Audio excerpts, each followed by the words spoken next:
Dear principles, teachers, parents, حالیہ جنگ جہاں اور بہت کچھ چینج کر رہی ہے تو وہاں سب سے اہم چینج جو آ رہی ہے وہ یہ ہے کہ تیل کی قیمتیں پوری دنیا میں بہت اوپر چلی گئی ہیں، جس کی وجہ سے پوری دنیا کی سکولنگ متاثر ہو رہی ہے۔ اور اس وقت ہماری گورنمنٹ نے بھی سکول کے دن جو ہیں وہ لمیٹڈ کر دیے ہیں، منڈے، ٹیوزڈے، وینسڈے، تھرسڈے۔ تو اب ضرورت یہ ہے کہ یہ جو 4 دن بچے اب سکول آئیں گے، آپ اس کو مینج پروفیشنلی کریں جیسے پوری دنیا میں کیا جا رہا ہے۔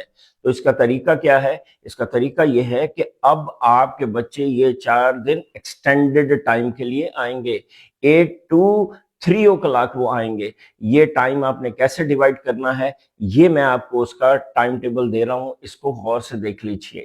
8 to 8:30 assembly, 8:30 to 9:30 first period, 9:30 10:30 second period, 10:30 to 11:30 third period, 11:30 to 12 آپ کی سپورٹس اور لنچ بریک ہوگی۔ اس سسٹم میں سپورٹس بہت ضروری ہوتی ہیں کیونکہ بچے ایکسٹینڈڈ ٹائم بیٹھے ہوتے ہیں، تو ½ an hour آپ دیں گے سپورٹس کے لیے، ½ an hour آپ بچوں کو اس کے بعد لنچ کے لیے دیں گے۔ اور ریلیکسیشن بہت ضروری ہوتی ہے۔ چائنا میں تو پھر وہ بچوں کو کہتے ہیں کہ ہیڈ ڈاؤن کر کے 10 منٹ کا قیلولہ کر لو۔ یہ دیکھیے جو ہمارے نبی پاک صلی اللہ علیہ وسلم کی سنت تھی، اس وقت اس کو چائنا میں، پورے چائنا میں فالو کیا جا رہا ہے۔ بچے اس ٹائم پہ 12:30 ٹائم پہ لنچ کرنے کے بعد قیلولہ کرتے ہیں۔ آگے چلتے ہیں، اس کے بعد 12:30 to 1:30 fourth period, 1:30 to 2:30 fifth period, اور 2:30 سے 3 o'clock وہ پیک اپ کریں گے۔ اب ضروری بات یہ سمجھ لیجئے کہ اس وقت یوزلی پاکستان میں جو پیریڈز ہیں وہ 40 منٹس کے ہیں، 35 منٹس کے ہیں، تو جب یہ ٹائم ڈبل ہو جاتا ہے تو آپ سمجھیے کہ جو جتنا سلیبس آپ کور کر رہے تھے، آپ اس کا ایک پیریڈ میں اس کا ڈبل ٹائم کور کرتے ہیں۔ پہلی بات تو یہ نوٹ کر لیجئے۔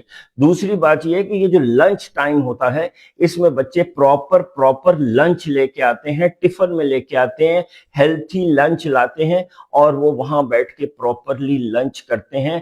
جیسے ان کے فادرز، ان کے پیرنٹس جو ہیں آفیسز میں لنچ لے کے جاتے ہیں نا، اور مڈ ٹائم پہ وہ لنچ ٹائم میں لنچ کرتے ہیں، ویسے ہی سکول میں بچے لنچ کریں گے۔ پہلی بات تو یہ ہو گئی۔ دوسری بات یہ ہو گئی کہ بچوں کی سکلز پہ زیادہ توجہ دینی ہے۔ 1 گھنٹے کے پیریڈ میں آپ رٹے نہیں لگوا سکتے، آپ کو ایکٹیویٹی بیس لرننگ کرنی ہے، جیسے ایسٹ کے بٹرفلائی سلیبس میں دی ہوئی ہے۔ لائف سکلز بلڈ کرنی ہے، ایکیڈیمک سکلز بلڈ کرنی ہے، لینگویج سکلز بلڈ کرنی ہے۔ یہ ساری تفصیلات تمام سکولز اور پیرنٹس جو اس پہ عمل کریں گے وہ ایسٹ آؤٹ ایجوکیشن سے فری آف کاسٹ لے سکتے ہیں۔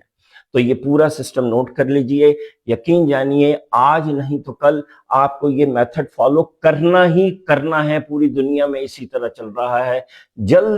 جتنی جلد آپ اس سسٹم کو فالو کریں گے، اس ٹائم ٹیبل کو جو میں نے آپ کو دیا ہے، اتنی ہی جلدی آپ بچوں کی ایجوکیشن کو مزید بہتر بنائیں گے، ان کا مستقبل روشن کریں گے۔